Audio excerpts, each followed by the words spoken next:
All right, moving on to The Thing from the Grave, starring Miguel Ferreira. I was just talking about this in another review, or well, a recommendation list.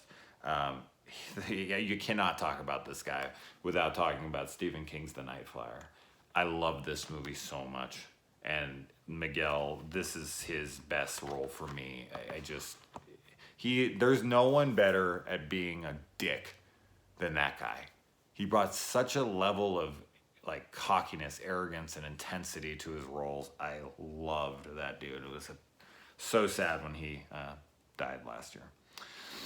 This was written and directed by Fred Decker, Night of the Creeps dude that I talked about in last season. Yeah, he wrote one of the episodes last season. I can't remember which one now. And we got yet another jealous lover, much like the guy who kills his pregnant wife in this season, right? Jesus Christ, that was like last episode, wasn't it? Jesus, wasn't that just the last episode? We got another jealous lover. So we got another jealous lover here, Miguel. And oh my God, I've never really been goo or anything over Terry Hatcher.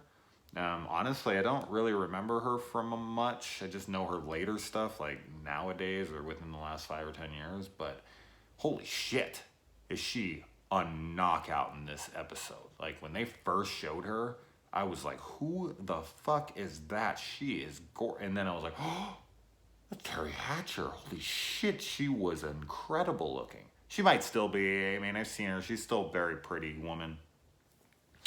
But yeah, she just blew me away in this one. Now, what I love about this is how sinister Miguel's character is. How smart his character is with how evil he is.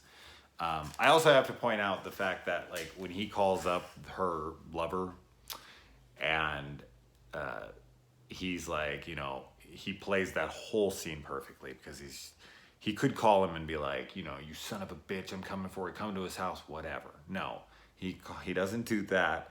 He calls him and he's like, hey man, I know, don't ask me how I do, but like, I care about her and she's in trouble and I need your help. Like he's being like the total like understanding dude, but he also even kind of throws in a little bit of his shade as well, which goes to his character, which would make it even more realistic. He's like, just shut up, okay, and listen to me.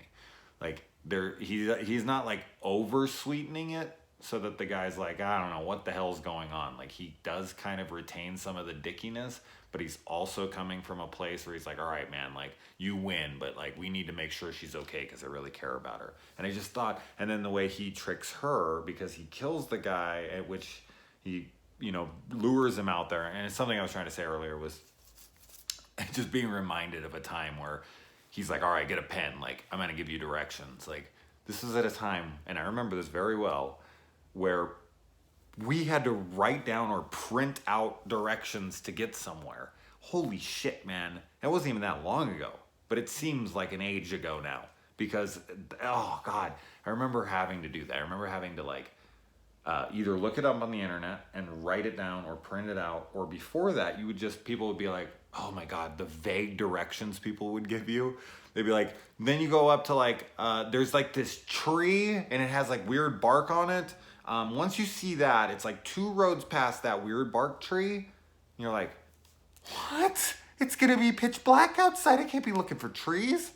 So, but anyway, but also like he goes and he kills this guy and he buries him, and then he goes and he plays like the total sympathy angle with Terry Hatcher, and he's like, oh man, I'm here for you, and I know I messed up, and I know you're kind of like with this guy now, but if he really loved you, would he have disappeared? And he plays it so well, and it's so much more evil than just the generic like, I'm coming for you, I'm gonna fucking kill you, I'm gonna beat you, like, that's so one-dimensional. We have so many of those kinds of characters in horror movies and thrillers and dramas and everywhere, littered throughout cinema and television, where they're just bad people. But this guy, and he is a shithead, this even makes him worse, but it gives him layers. It gives him, like, as I said, depth. that he has the ability, like he's completely aware. He can't use that excuse later, like, man, I just let my rage get the best of me. Like, no, this guy has planned this out. Like, he gets it and he knows how to manipulate situations, and it's great, man. It's really good. Like, his character, his performance makes this episode, and Terry Hatcher being just fucking gorgeous as well. Yeah, so, and then I also I like how at the end when the creature comes out of the grave, and I want to point out too that they like every one of these episodes, they start with the Crypt Keeper showing them a comic book. Like, he opens up the book and it's like a comic book drawing, and on the front of it's like, you know, the thing from the grave, and it shows the thing getting out of a grave. That's a massive spoiler. Like, a massive spoiler, because that is the last thing that happens. And it comes and it grabs him and it pulls him down, and then it's like, that's the end. It's supposed to be like the big reveal, like, holy shit, this guy came back from the grave. Like, so the title and the picture are a massive spoiler for the episode. If you did that with a movie, it would not fly in the slightest, but because it's only like 20 minutes. This episode really reminded me of Something to Tide You Over, the segment from Creep Show with Leslie Nielsen and Ted Danson, which is freaking fantastic. But it just reminds me of that a lot. Buries the guy who's fucking his wife. I mean, this is his fiance in this, but he buries him and then he comes back from the dead to get him. But this one's a little different because he gives her a necklace that's a promise necklace, like, I'll always protect you or whatever. And he makes the promise, and he has to come back from the grave. And I love that the way he kills him.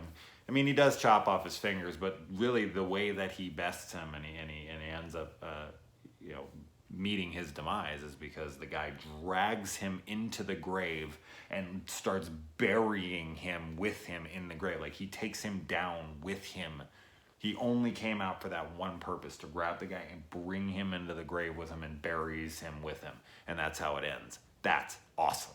We don't see that almost ever. Like, I just thought that was fantastic. And I think that's it. Yeah, I went through everything. Yes. All right. I will watch a little more tonight, but I got to review A Quiet Place, which I will talk about here in a minute. All right, guys.